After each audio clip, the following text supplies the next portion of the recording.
Bonjour, je vais vous présenter le logiciel d'homéopathie. Après installation, vous devez renseigner la langue dans laquelle vous voulez travailler, puis renseigner la licence. La licence, il faut pour cela avoir un numéro de série. Ce numéro de série, vous l'avez au dos de la pochette d'installation de votre CD ou alors sur votre facture. Vous devez également avoir un numéro de client qui vous a été communiqué et un mot de passe qui est un mot de passe provisoire. Par la suite, il vous est demandé un mot de passe définitif pour céder à la licence.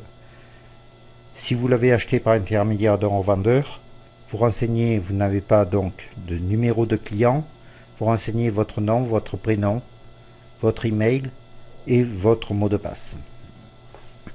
Il vous est ensuite, par la suite, demandé un test de communication avec l'appareil. Ici, c'est déjà installé, donc je vais le simuler.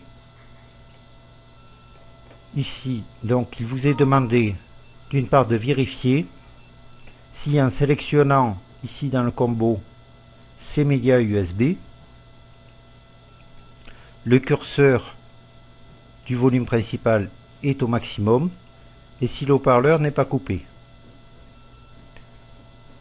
Ensuite, il vous est demandé une autre chose, c'est que ces médias USB ne prennent pas la main sur votre carte son principale. Pour ce faire, vous voyez que ces médias USB ici, il n'y a pas de petite icône verte juste à côté. Si par mégarde c'était considéré comme valeur par défaut par exemple, vous revenez sur votre carte principale et vous dites que votre carte principale est en valeur par défaut. Il en va de même pour l'enregistrement question microphone. Il ne doit pas être considéré comme valeur par défaut. Donc, maintenant, il vous est ensuite demandé un test de communication. Ce test de communication est en deux parties. Une première partie, l'appareil doit être hors tension. Les cordons de mesure rouge et noir doivent être débranchés pour ne pas fausser les mesures. Vous lancez le test. Le test nous donne un rapport signal-bruit et une amplitude. Si l'amplitude n'était pas correcte, c'est peut-être justement que le volume principal n'est pas à son maximum. De la même façon, il vous est demandé un autre test. Ce coup-ci, l'appareil doit être sous tension et en mode copie. Vous lancez le test. Il doit avoir une valeur inférieure à 10%. Si ce n'était pas le cas, il peut y avoir plusieurs raisons. D'une part, la prise de terre de votre installation est défectueuse. Dans ces conditions, on se sert accessoirement d'une mise à la terre par le cordon qui est livré avec l'appareil. Sinon, cela peut provenir également d'un mauvais emplacement de l'organotest.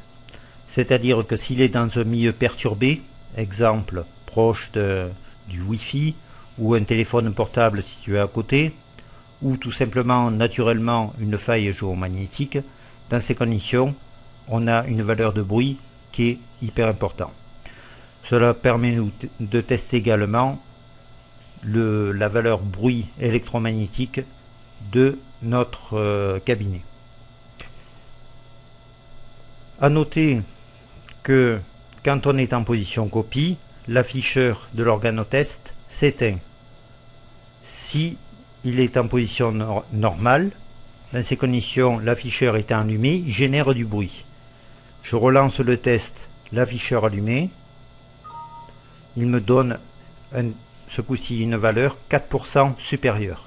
C'est-à-dire que l'afficheur génère du bruit. C'est pour cette raison qu'en mode copie, l'afficheur est éteint. Allons maintenant dans la partie donc répertoire de Kent qui est livré avec le logiciel et qui permet une recherche des remèdes homéopathiques par l'intermédiaire du répertoire de Kent. Vous n'êtes pas obligé d'utiliser ce répertoire.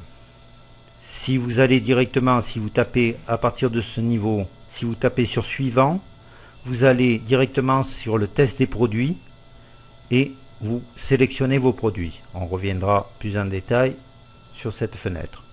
Voyons le répertoire de Kent qui a été donc livré avec le logiciel. Ce répertoire de Kent comporte des rubriques.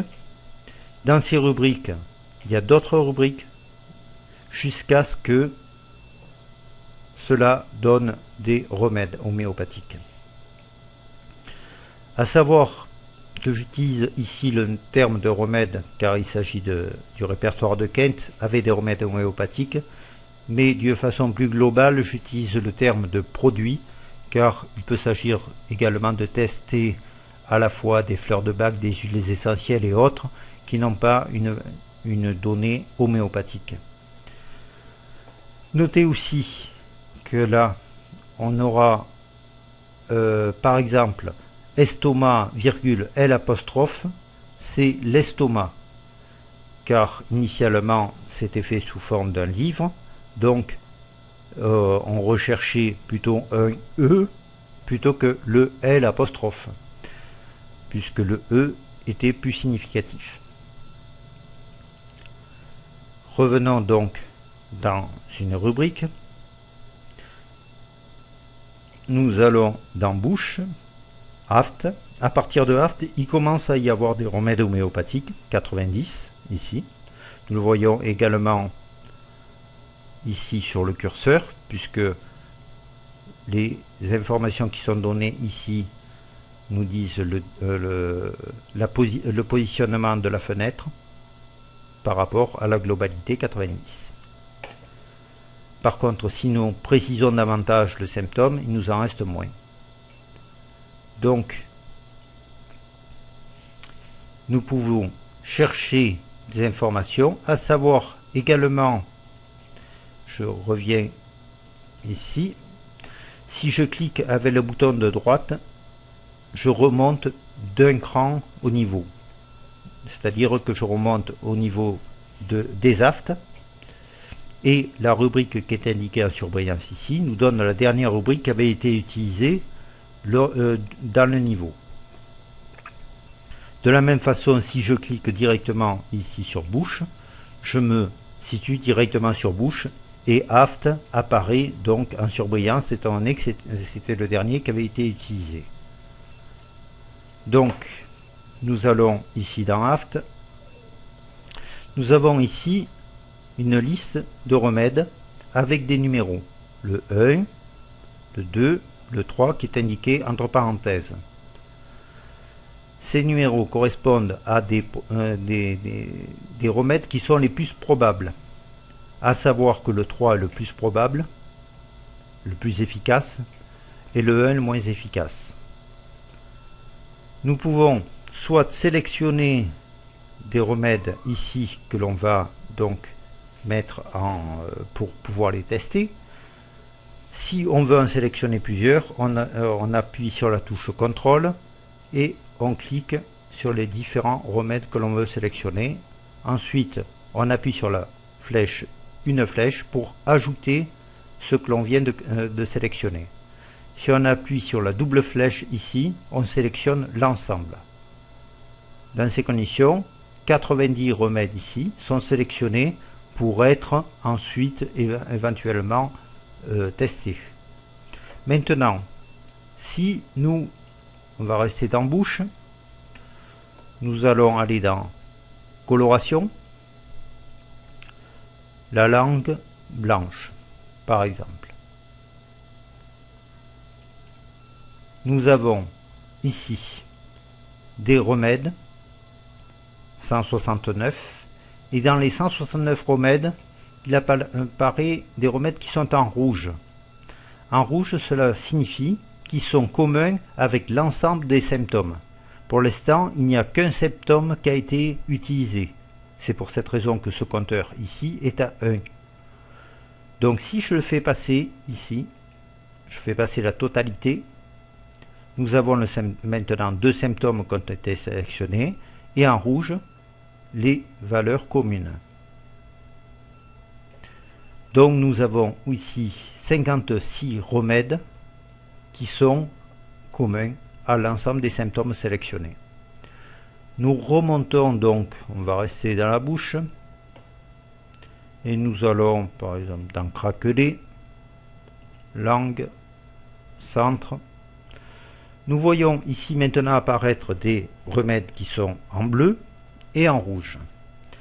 En rouge, cela signifie que c'est commun avec l'ensemble des symptômes, c'est-à-dire des deux autres symptômes qui avaient été précédemment sélectionnés, à savoir aussi commun avec ceux qui sont déjà en rouge ici, et en bleu qui sont communs avec au moins un des symptômes qui avaient été précédemment sélectionnés. Si je sélectionne tout, ce compteur qui était à 56 va passer à 2. Donc je sélectionne tout, il me reste 2 qui sont communs.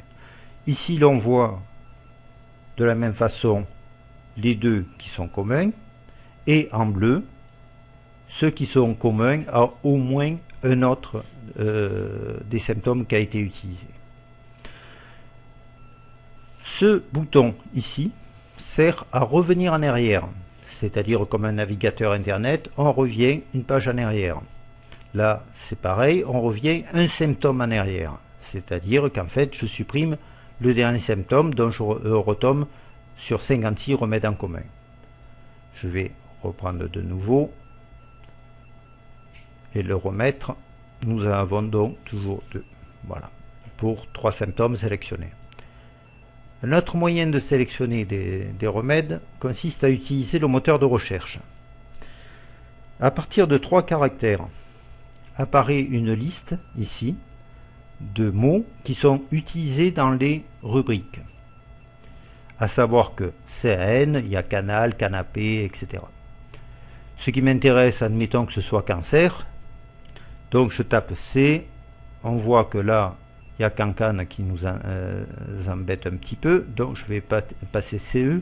Là, il me reste 4 mots qui sont significatifs, à savoir cancer, cancéreux ou cancéreuse, c'est de la même famille, donc ça m'intéresse de faire une recherche simplement sur ces mots-là. Donc à partir de canceux, je peux lancer la recherche. Là, ça me donne 26 rubriques qui sont concernées par le cancer. Maintenant, si on utilise 2 mots, on peut très bien utiliser 2 mots, on revient sur canceux, et on utilise par exemple la bouche. La bouche, si on clique 2 fois sur bouche, ici, si on clique ici, on l'a directement ici, et ce coup-ci, on ne fera plus que le cancer de la bouche, ou cancéreux ou cancéreuse de la bouche. Là, je lance ma recherche, et il me reste une seule rubrique qui est intéressée par cela, à savoir bouche, cancer. Si je vais ensuite dans langue, par exemple, nous voyons qu'il y a une liste donc de symptômes qui sont déjà communs avec cette liste-là, ainsi que un qui est en commun avec cette liste-là. Si à ce niveau-là, je tape sur suivant, il m'est demandé qu'est-ce que je veux tester. Si je veux tester les communs, c'est-à-dire ceux qui sont en rouge, les 2 qui sont en rouge ici, ou les semblables, c'est-à-dire tous ceux qui sont en bleu et en rouge, ou tous les remèdes. Dans ces conditions, il y en aurait 207, ça serait un peu beaucoup. Admettons qu'on ne veuille tester que les communs, on tape sur communs, et dans ces conditions, on retrouve les 2 remèdes qui étaient en commun, qui se trouvent ici. Nous n'avons plus qu'à sélectionner ensuite la dilution que l'on veut tester, et on peut après envoyer un test. Si on veut rajouter des produits, on peut toujours en rajouter. On peut très bien rajouter d'autres produits à tester. De la même façon d'ailleurs, si vous alliez sur suivant directement au début, vous rajoutez forcément des produits. J'utilise personnellement une valeur moyenne pour tester, à savoir le 1000K pour du corsacovien ou du 7CH.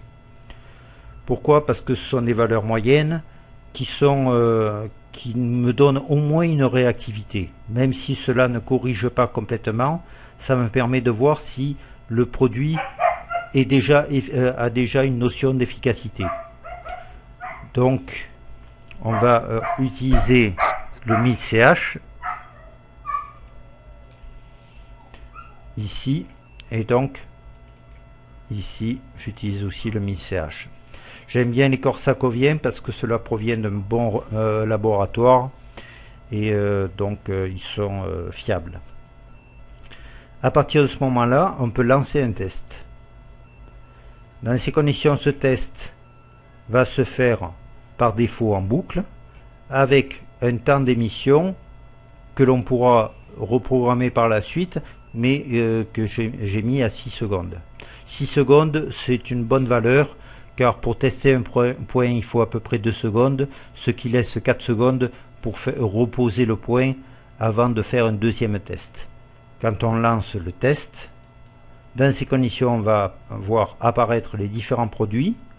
Dès qu'il y a un nouveau produit, on le teste, on relâche, on attend le deuxième produit, on teste, on relâche. S'il est en boucle, évidemment, il va repartir sur le premier. S'il n'est pas en boucle, il s'arrête. Nous reviendrons plus en détail sur cette fenêtre. Continuons sur celle-ci. Donc, pour sélectionner les produits, on peut utiliser ici la petite loupe pour aller directement sur le produit. À savoir, si je tape Arce, je vais me retrouver sur Arsenicum Album. Dans ces conditions, je n'ai plus qu'à cliquer 2 fois pour l'avoir ici dans la liste. Dans Arsenicum Album, je peux tester le 1000K de nouveau. Je peux donc, la liste peut être triée par ordre alphabétique dans un sens ou dans l'autre, et les groupes de la même façon. De la même façon, on peut faire une recherche sur les groupes ou les filtrer par groupe. Par exemple, si j'ai un groupe acide, je peux filtrer tous les remèdes qui sont de type acide. À noter que cette classification, acide, calcium, etc., aurum, vient de Kulich. Donc Kulich a donc classifié les remèdes homéopathiques dans des groupes. Quand il n'y a pas de groupe d'appartenance, ce peut être non classé, mais des animaux à base animal ou minéral ou végétal. Il y a également d'autres groupes qui n'appartiennent pas aux produits des remèdes homéopathiques, qui sont les huiles essentielles par exemple, les fleurs de bac, etc. Donc il y a aussi l'hygothérapie, l'organothérapie, il y a beaucoup de choses. Les nosodes vaccinaux pour voir tout ce qui est barrage homéopathique. Donc il y a beaucoup de choses dedans. Si on reprend tous les groupes, on a tous les groupes affichés. Il y en a 2771.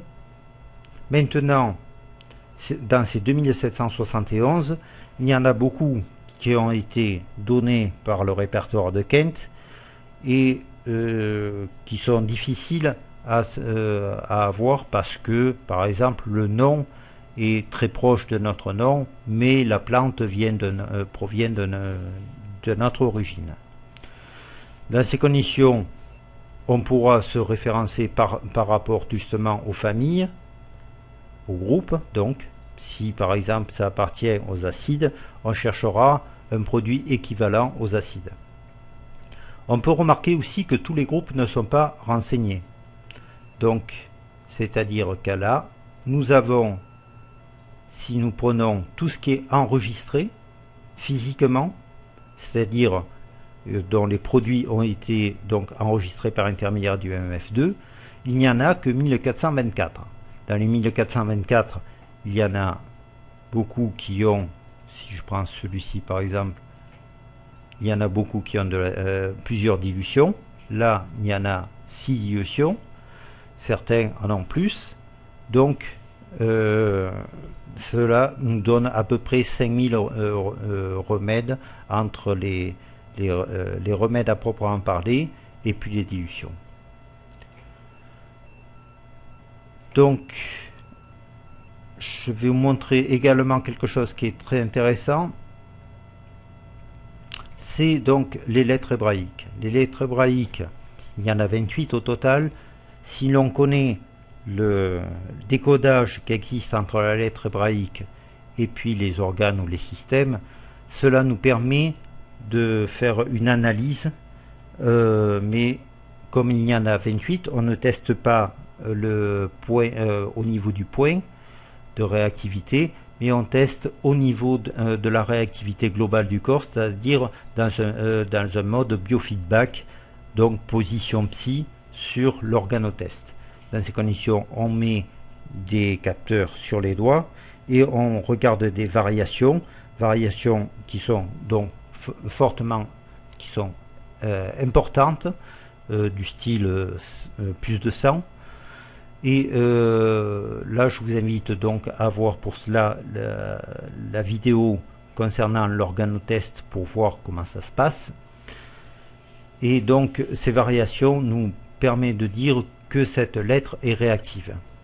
Alors, pour ce faire, il y a une autre façon de l'utiliser, c'est-à-dire là, je vais CTRL A, je supprime tout cela, et ici CTRL A, je supprime cette liste. Donc je prends toute cette liste, CTRL A aussi pour tout sélectionner. Je prends la sélection, je reprends toute cette sélection de produits. Et ce coup-ci, plutôt que d'aller un par un sélectionner les dilutions, là il n'y en a pas forcément, puisque c'est les remèdes, ce ne sont pas des remèdes homéopathiques, il n'y a pas de notion de dilution. Donc j'emploie ici ce bouton qui me permet d'envoyer le premier de la liste de chacun, la première dilution qu'il trouve dans chacun des produits. Donc là, nous en avons toujours 28. Nous lançons le test. Dans ces conditions, l'organotest est en mode biofeedback avec les capteurs. On met un temps d'émission de l'ordre de 3 à 4 secondes. Pour 28, on peut se permettre 4 secondes. On enlève la boucle et on lance le test. On se positionne sur ce petit bouton et on va simplement regarder sur l'organotest les lettres qui sont réactives, c'est-à-dire où on voit une très forte variation de l'affichage. Quand on a saisi une où il y a une forte variation, on clique. On clique, on attend que l'appareil se restabilise. On reclique de nouveau si on en a une deuxième. Admettons. Là, je vais arrêter le test.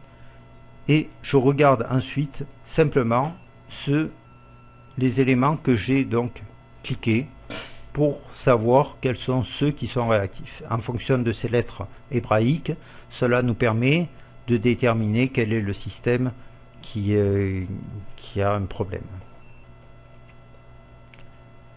À noter aussi que si vous faites ici une remise à zéro, vous pouvez relancer de nouveau le test pour avoir, sinon si vous relantiez le test à ce niveau-là et que vous appuyez de nouveau sur ajouter, il ne fait qu'ajouter à la liste.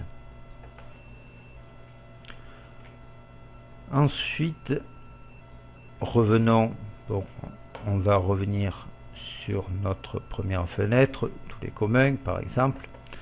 On en a deux. Admettons que ce soit le 30 et le 9. Nous avons également un petit bouton ici de prescription. Une posologie, on peut très bien dire 3 granules. Bon, matin, midi et soir par exemple, et l'imprimer. Nous avons donc la liste des remèdes ou des produits prescrits pour la personne, que nous pouvons imprimer, importer sur forme Word, etc. On peut l'envoyer par email, par PDF, on peut faire plein de choses.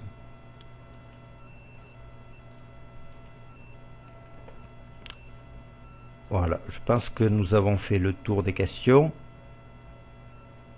Le double bouton ici sélectionne l'ensemble des dilutions. Par exemple, si je clique ici, je sélectionne l'ensemble des dilutions, mais je vous déconseille fortement de faire ça. Maintenant, repassons en mode test. Nous avons également la possibilité de copier dans une substance neutre. Personnellement, j'utilise de la Suze. Cette substance est intéressante car il y a de l'alcool, il y a des éléments sucrés, il y a également la racine de gentiane, ce qui fait que même un remède que j'ai enregistré il y a 3 ans est encore actif, ce qui est fortement intéressant. Au pire, pour les enfants, vous pouvez très bien utiliser du thé, mais certainement pas de l'eau, parce que l'eau change en permanence de forme, et donc l'information ne tiendra vraiment pas longtemps. À noter également que un remède qui a été enregistré peut être nettoyé si on l'enregistre de nouveau, ne serait-ce que sans signal. Dans ces conditions, on le remet à zéro. Si on réenregistre un autre signal, on efface ce qu'il y avait et on écrit le nouveau. Vous pouvez enregistrer, en fait, là il y a 2 produits qui sont sélectionnés. Vous pouvez enregistrer 2 produits dans le même flacon. Je vous conseille quand même d'aller plutôt dans un produit par flacon et certainement pas de dépasser le nombre 3. Pourquoi? Parce qu'en fait, cela marche en séquentiel.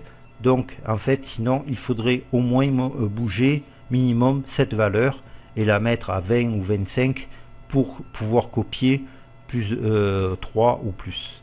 À partir du moment où on le lance, il y a une petite jauge ici qui s'affiche et qui donc enregistre le remède, qui envoie donc le signal à l'organotest et cela enregistre le remède dans le tube TX noir de l'appareil. J'utilise également donc un petit récipient en verre avec une petite pipette pour pouvoir donc donner directement le produit et la personne mettra directement des gouttes sous la langue. C'est donc un mode très très intéressant. En tout cas, on est sûr au moins que le remède est bien enregistré, ce qui n'est pas toujours le cas des granules, car certaines ne sont pas enregistrées. C'est le mode même de fabrication des granules qui provoque ce phénomène.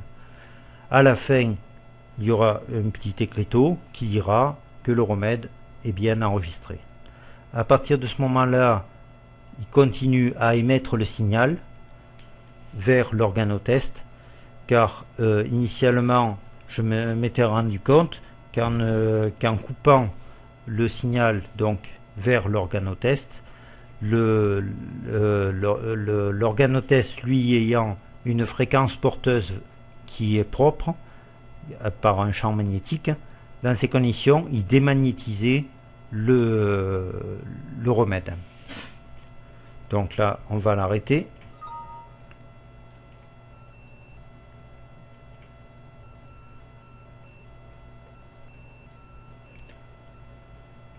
À noter également que quand vous êtes en position copie, forcément,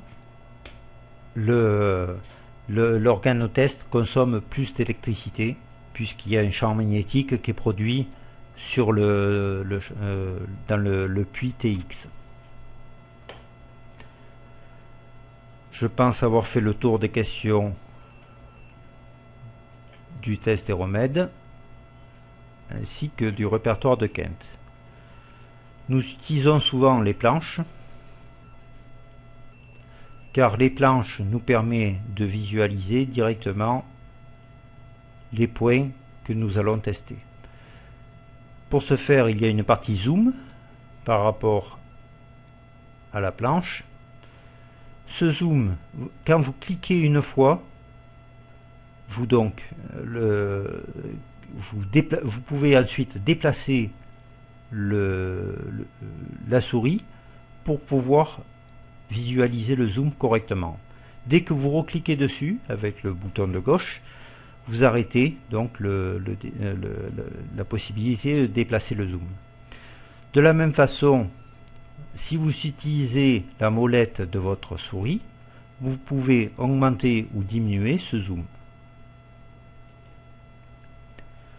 Nous avons donc ici des points de mesure et de contrôle dont on se sert, à savoir aux mains et aux pieds, qui décrivent donc ce qui se passe au niveau de l'organe ou des systèmes.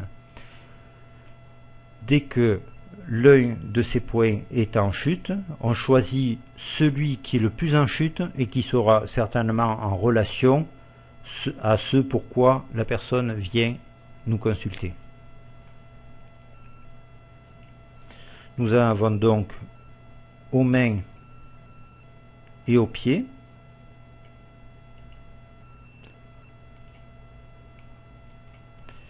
Nous avons également les planches d'acupuncture. Ici, nous pouvons donc visualiser l'ensemble et voir ce qui se passe. Donc cela nous permet de regarder à la fois cette planche tout en continuant à travailler sur le patient. Maintenant, nous allons voir comment modifier le répertoire de Kent et ajouter des produits. Allons d'abord dans Ajouter des produits, ce dont vous servirez le plus. Si il n'y a pas de groupe de produits qui correspond à ce que vous rentrez, vous pouvez aussi rentrer un groupe de produits, par exemple personnel. Donc vous rentrez personnel, par exemple, comme groupe de nom du groupe, ici. Et vous pouvez donc, à partir de ce moment-là, créer donc, avec la touche Ajout, vous ajoutez un nouveau groupe.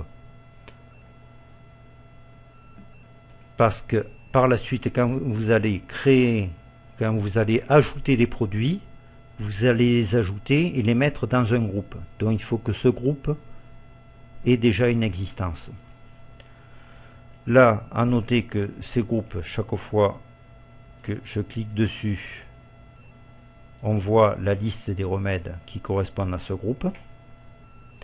Et si je clique d'ailleurs 2 fois sur le nom du remède, il va aller directement dans l'ajout du produit. On peut modifier également un produit, c'est-à-dire que au ROM, si je le modifie, il vient s'afficher ici. Je n'ai plus qu'à mettre un autre nom et le remplacer. Voyons maintenant ajouter les produits.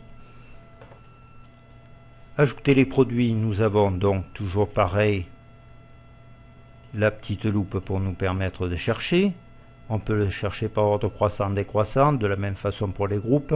Nous pouvons filtrer par groupe. Nous pouvons prendre les produits qui sont déjà enregistrés ou non enregistrés.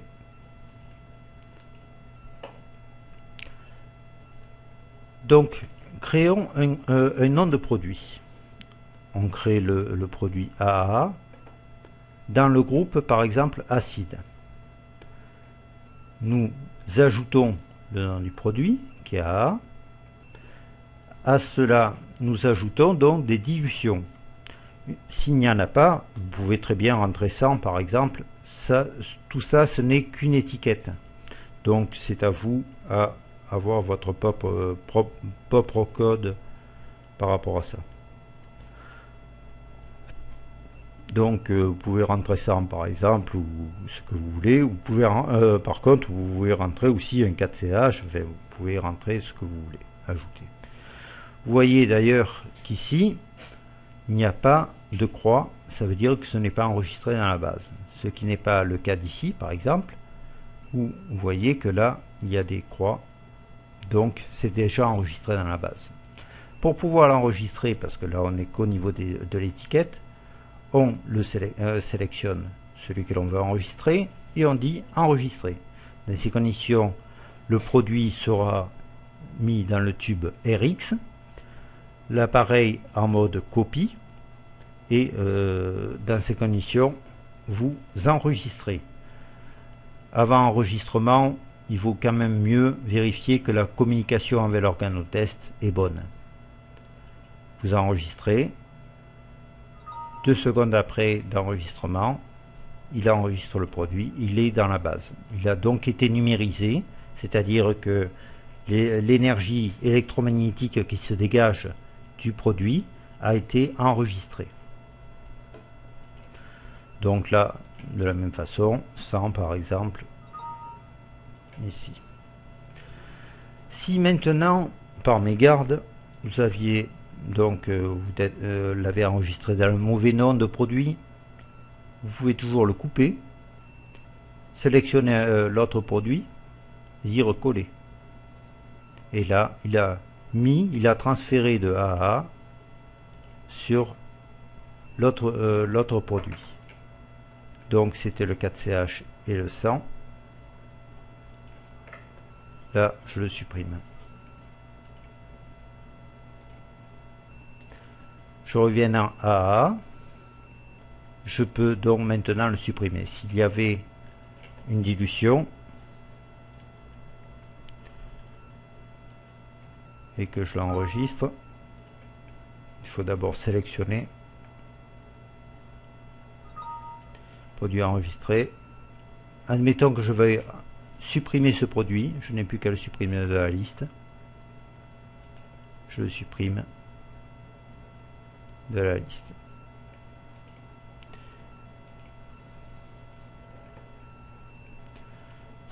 Donc, vous savez maintenant comment enregistrer de nouveaux produits, les numériser et les mettre dans la base de données. Vous pouvez également les reclasser, c'est-à-dire qu'un produit, vous pouvez le modifier et lui dire il n'appartient pas à ce groupe, il appartient à un autre groupe, par exemple, et le remplacer. Vous pouvez également imprimer une liste de produits, à savoir que si je prends toute la liste, par exemple, de ceux qui est enregistré, de tous les groupes, sans la notion de dilution, nous allons avoir une liste ici, que nous pouvons imprimer, envoyer sur Word, etc. Et là, nous avons la liste de tous les produits qui sont donc enregistrés dans la base de données.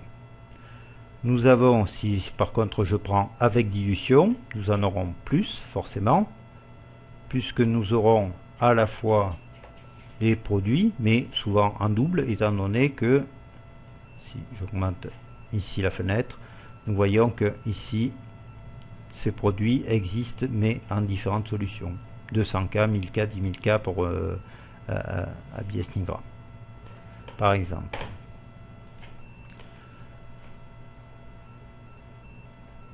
Je pense avoir fait le tour des questions concernant l'ajout de produits. Nous allons maintenant modifier le répertoire de Kent. Nous pouvons ajouter des rubriques à ce répertoire de Kent. À savoir qu'un article donne lieu à un symptôme et à des remèdes. C'est donc une suite de rubriques. Si on veut rajouter une rubrique dans un endroit, exemple abdomen, je veux créer à partir de 3 caractères, il nous donnera déjà, comme tout à l'heure, l'ensemble des mots qui sont utilisés dans les articles, ainsi que les articles qui les utilisent. Cela évite de rentrer des articles en double. Maintenant, tapons AA. AA n'existe pas, de toute façon. J'ajoute AA. Il a ajouté, ici. Et je peux très bien dire que sur AA, je vais mettre maintenant des produits, à savoir ce produit dont je vais mettre une efficacité et je le sélectionne. De même ce produit, je lui dis une efficacité et je le sélectionne. Donc il y a deux produits correspondant à la rubrique AAA sous abdomen. À noter également que maintenant AAA existe puisqu'il me le trouve ici. Il l'a donc rajouté au lexique automatiquement et il supprime automatiquement. Nous le verrons tout à l'heure. Donc là maintenant, si je viens dans recherche, sous abdomen, je trouve bien AA et sous AA les deux remèdes que j'avais donc mis. Maintenant, bon, je vais le supprimer. Sous abdomen, AA, je le supprime directement. Souhaitez-vous? Oui. Dans ces conditions, AA maintenant n'existe plus. Si je tape AA, le mot n'existe plus, il a été supprimé du lexique.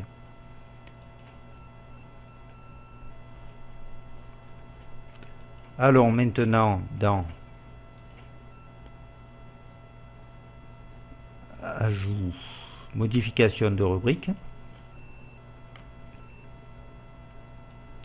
Nous avons ici toutes les rubriques et les articles qui les utilisent. À savoir que la chaleur, stade de la chaleur, est utilisé dans l'article frisson, après-midi, chaleur, stade 2, etc.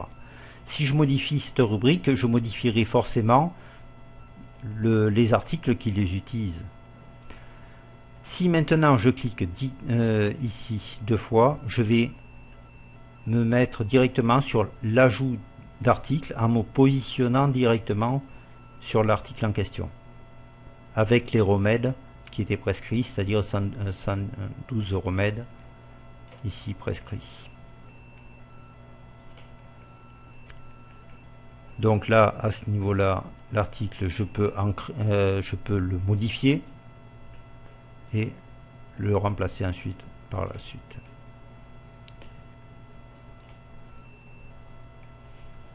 Je peux également modifier le lexique, voir le lexique. Peut très bien se faire qu'il y ait des fautes d'orthographe ou alors que vous désirez que le mot ne soit pas orthographié de la même façon. Dans ces conditions, vous pouvez le modifier. Isoler, on va y rajouter un R et je vais le remplacer. Donc là, ce coup-ci, isolé avec un R existe et il a remplacé ici et ici. Je vais le remodifier. Je vais supprimer le R.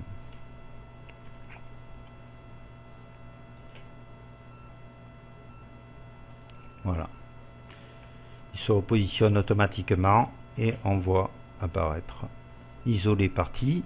Si je clique deux fois sur isoler partie, je vais remonter au niveau de la rubrique isoler partie.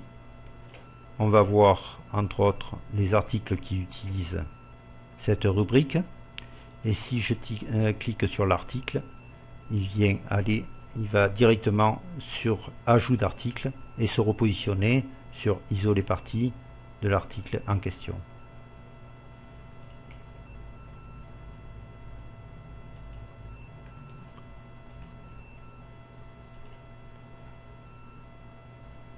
Nous avons également une relation de remède à symptômes.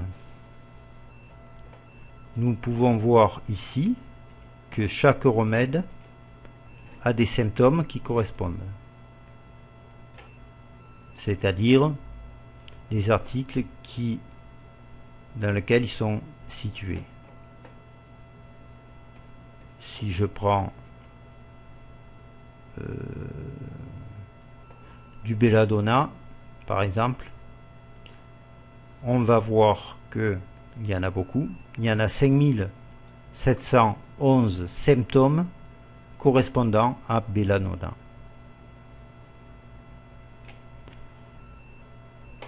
De la même façon, si on clique à ce niveau-là, on va aller se positionner dans l'article qui était décrit. Toujours pareil, là on peut trier par groupe, par produit, enregistré, non enregistré, etc.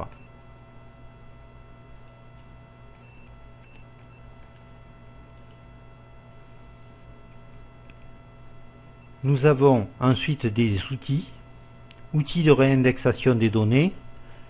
C'est rare que vous alliez à l'utiliser, mais si vous avez une discordance dans le répertoire de Kent suite par exemple à un arrêt brutal de l'ordinateur alors qu'il accédait à la base de données, il peut y avoir les fichiers d'indexation qui sont dans les choux. Il refait à la fois l'indexation et également le lexique. Il le recrée complètement. Nous avons ensuite la configuration matérielle qu'on a vu tout à l'heure, à savoir que la carte ici mise en surbrillance, c'est l'entrée et la sortie qui est utilisée du module USB. Les mots qui sont ici, qui sont donc configurés par défaut pour reconnaître la carte, j'utilise 3 mots: microphone, C-Media, USB. Et là, haut-parleur, C-Media, USB. Donc là, ça nous permet de voir l'entrée et la sortie de la carte utilisée. Si par mégarde il y avait une autre carte de type C-Media USB, veuillez la débrancher, car dans ces conditions, cela mettrait un message d'erreur comme quoi il y a 2 cartes reconnues ayant la même signature. Surtout si on ne peut pas les différencier. Si on peut encore les différencier légèrement, on peut rajouter et modifier ces mots. Le contrôle, on l'a vu tout à l'heure, c'est à vérifier quand même si tout marche bien. Rafraîchir, c'est dans le cas où on viendrait à, si on a oublié de mettre le module USB, on rebranche le module USB et on appuie sur rafraîchir. Par exemple, ici je débranche le module USB, je dis rafraîchir, on ne le voit plus. Donc il ne le reconnaît plus. Si je le rebranche, j'appuie sur rafraîchir, il le revoit de nouveau. Donc nous avons également un test de communication. Ce test de communication, vous allez à le faire de temps en temps pour voir si la communication est bonne, si l'organotest est bien situé dans un endroit non bruyant, etc. Nous avons également le paramètre du signal. En principe, vous n'avez pas à le modifier. Le temps d'émission de 15 secondes qu'on a vu lors du test du produit, de 15 minutes et de 6 secondes, vous pouvez le modifier. Ici, ce sont des valeurs par défaut.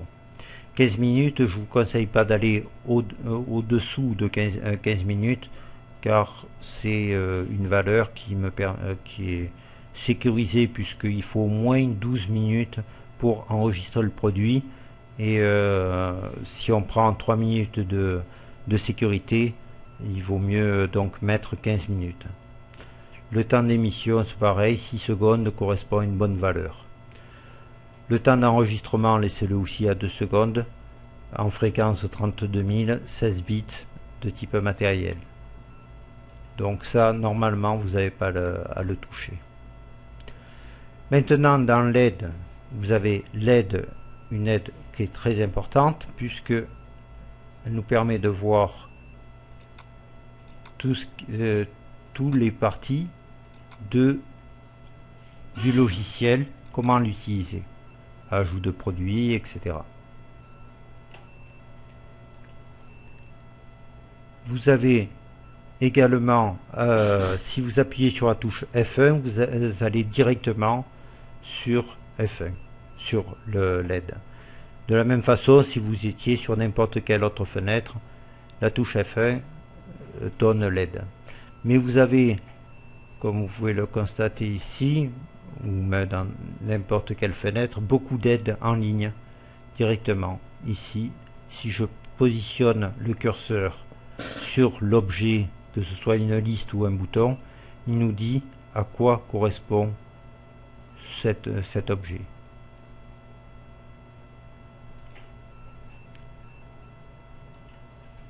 À propos du logiciel, il nous donne non seulement la révision, mais également la révision des données, et ainsi que l'adresse du serveur de mise à jour. En principe, il ne doit pas être modifié.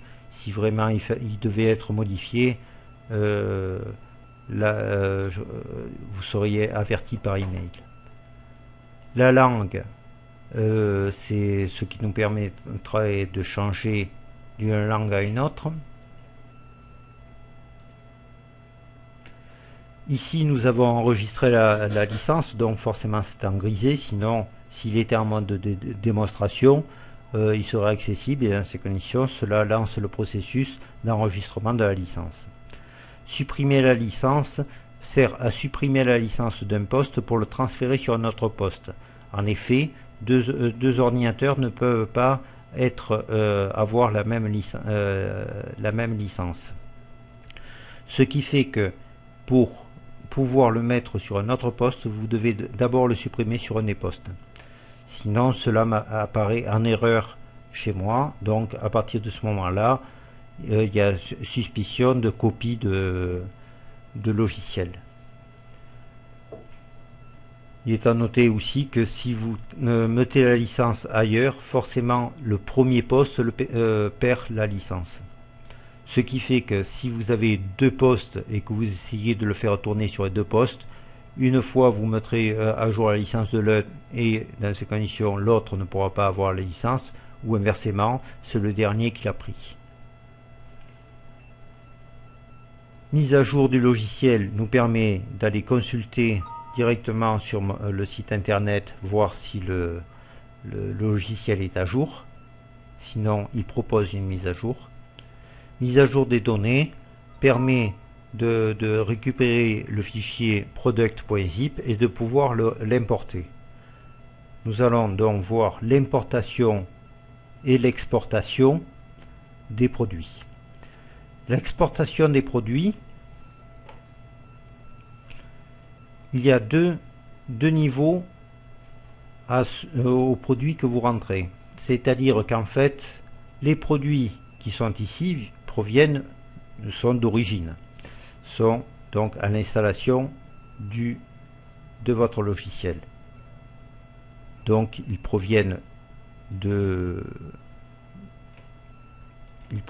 sont d'origine. Par contre, si vous cliquez ici, vous avez ici la liste de tous les produits que vous avez rentrés vous. Et dans ces conditions, c'est cela évidemment qu'il faudra rentrer. Vous allez les sélectionner, ou tous les sélectionner si vous cliquez ici, les mettre ici, appuyer sur suivant et dire ensuite à quel endroit vous voulez enregistrer le fameux product.zip. Ce fichier, vous pouvez le reprendre et l'envoyer par email ou par le mettre sur une clé USB ou ce que vous voulez pour pouvoir en faire profiter un de vos confrères par le module d'importation qui demandera donc où se situe le fameux fichier product.zip et qui donc importera tout ce qu'il y a dans ce fichier ou une partie si on veut ne prendre que la partie qui nous intéresse. De la même façon, si vous avez modifié votre répertoire de Kent, vous pouvez le sauvegarder et le restaurer s'il y a lieu, pour éviter des problèmes, ou si vous réinstallez sur un autre poste pour pouvoir profiter de tout ce que vous avez donc modifié au préalable. Je pense avoir fait le tour des questions. Si vous avez d'autres questions à me poser, n'hésitez pas. Vous allez sur mon site internet et www.organotest.com et vous allez donc dans Contact et vous m'envoyez un email. Je répondrai à toutes vos questions sans problème. Merci bien. Au revoir.